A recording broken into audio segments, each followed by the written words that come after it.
Hi everyone, welcome to Sai Renu's kitchen. ఈరోజు వీడియోలో ఈ వినాయక చవితికి కుడుములు ఎలా ప్రిపేర్ చేసుకోవాలో దానికి కావాల్సిన ఇంగ్రీడియంట్స్ అలాగే ప్రాసెస్ ఏంటో చూసేద్దాం. ముందుగా ఒక 1/2 kg వరకు బియ్యం పిండి తీసుకొని ఒక 1/2 స్పూన్ సాల్ట్ యాడ్ చేసుకొని ఒక 1 గ్లాస్ వరకు హాట్ వాటర్ యాడ్ చేసుకోవాలి.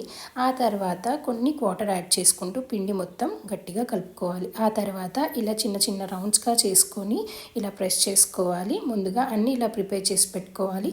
దేవుడికి ఎంతో ఇష్టం కాబట్టి ఈ వినాయక చవితికి ట్రై చేసి చూడండి. ఆ తర్వాత ఇడ్లీ కుక్కర్ ఉంటుంది కదా, ఇలా ఆవిరికి ఉడకపెట్టుకోవాలి. ఒక 10 minutes ఉడకబెడితే సరిపోతుంది, మరి ఎక్కువసేపు ఏం అవసరం లేదు.